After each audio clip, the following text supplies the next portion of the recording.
Oh God, please no. I've played far too many video games in the time that I've been gaming, but one that has been ruined far beyond repair is by far Star Wars Battlefront 2.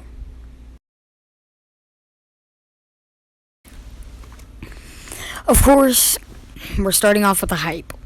You know, this game got a lot of hype when this first came out. Everybody was super excited after, you know, they thought that EA would improve after Star Wars Battlefront 1.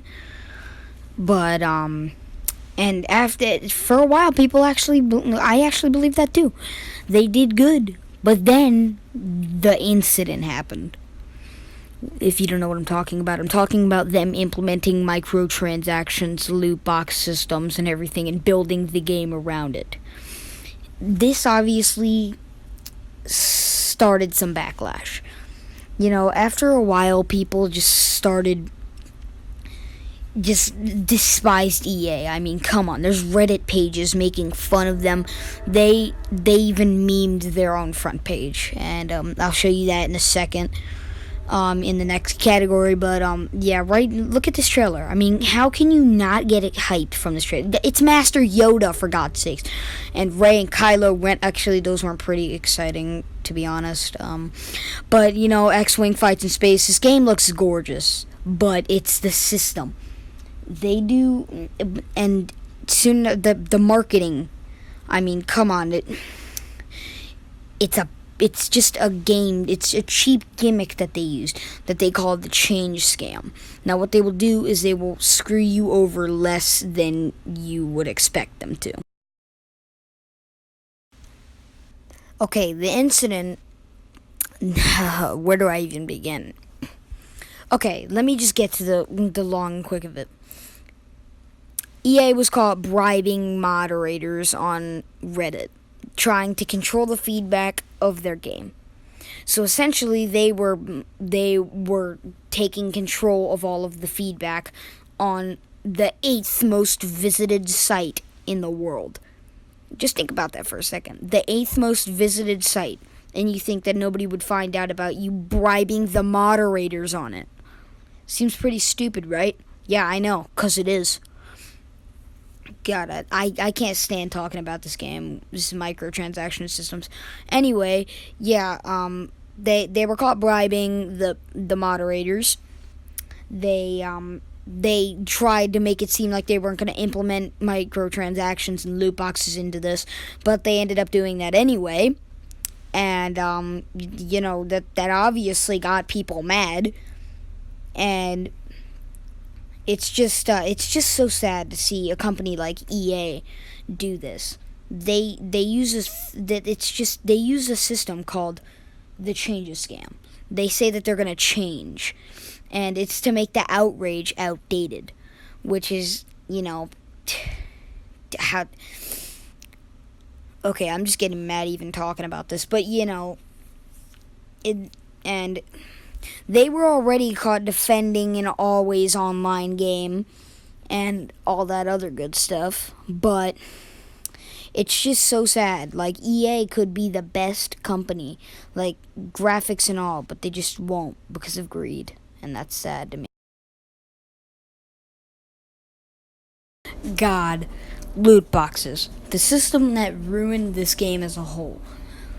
Man, well, as I said in the beginning of this video, this is the reason EA is dying, because they are the least consumer company in America. They won the worst company in the world twice, and that's gaming developers, not actual other stuff. So yeah, like if this game was like, you know, just they removed the microtransactions or balanced it evenly, or just didn't build their game around the system, or they'd be out of the woods. They'd be good. They'd be great. But they won't, because, you know, not even mentioning that they locked characters that were playable in the previous game, and math and statistics from a Reddit user shows that it would have taken 60 hours of pure gameplay, not including loading screens or menus, to unlock one hero, which costs 60,000 credits each. And also to this crap cake just keeps getting better because it's not based on your performance, the amount of credits you get. It's based on the amount of time played. So you can capture every enemy flag 5 times. You can go like freaking 102 and you would get the same amount of credits as a person would playing and got 0 kills, didn't cap anything, and just sat there the whole match. You would get the same amount of credits as that person because it's based on time played, not performance. Which that just makes it worse because if anybody really was willing to grind for these characters that are playable in the previous game, so all you have to do is just go to the previous game and play that game to play as the heroes that you want to play as, then at least lower the price or put it as performance and time played, so that that just due to recent updates, it's fixed, but whatever.